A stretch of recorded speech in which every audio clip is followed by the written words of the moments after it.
When you hear the word Kamasutra, what comes to mind? Most people think they know what it's about, but the truth is far more surprising.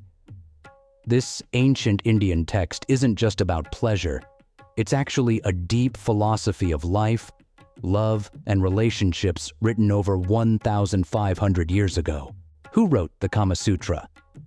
The text is attributed to Vatsyayana, an Indian scholar who lived around 3rd century CE. He was a Brahmin philosopher, and his intention behind writing the Kamasutra was not to promote physical intimacy, but rather to document human relationships and the art of living. What does Kamasutra actually mean? Kama means desire or pleasure, and sutra means a thread or a guide. So, the Kamasutra was meant to be a life guide, similar to the other ancient Indian texts that focused on dharma, duty, artha, wealth, and moksha, liberation. What did the original Kamasutra contain? The book has 7 sections and 36 chapters, covering marriage, attraction, etiquette, relationships, emotions, and lifestyle.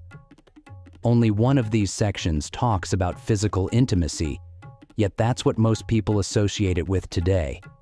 Did you know? Many ancient temples in India have carvings inspired by the Kamasutra, not just to depict relationships, but as a symbol of balance in life between duty and pleasure.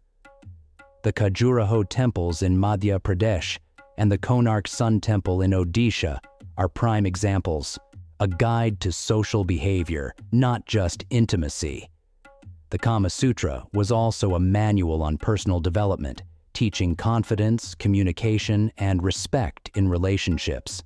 It covered fashion, personal grooming, music, poetry, and even mental well-being, making it one of the earliest self-help books in the world. Why was it misunderstood?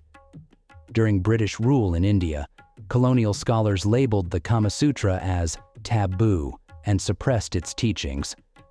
When it was first translated into English by Sir Richard Burton in 1883, much of its real philosophy was either misrepresented or ignored, turning it into something it was never meant to be. Did you know? The Kama Sutra influenced Persian, Chinese, and even European literature over centuries. Modern relationship psychology and self-improvement books carry many teachings similar to the Kama Sutra's advice on communication, respect, and emotional intelligence. Today, scholars are rediscovering the Kama Sutra as a guide to understanding human desires and emotions, a lost art of communication and relationships, an ancient philosophy of confidence and self-awareness.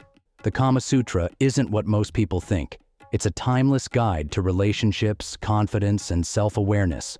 Do you think ancient India was ahead of its time? Comment below, and don't forget to like and subscribe.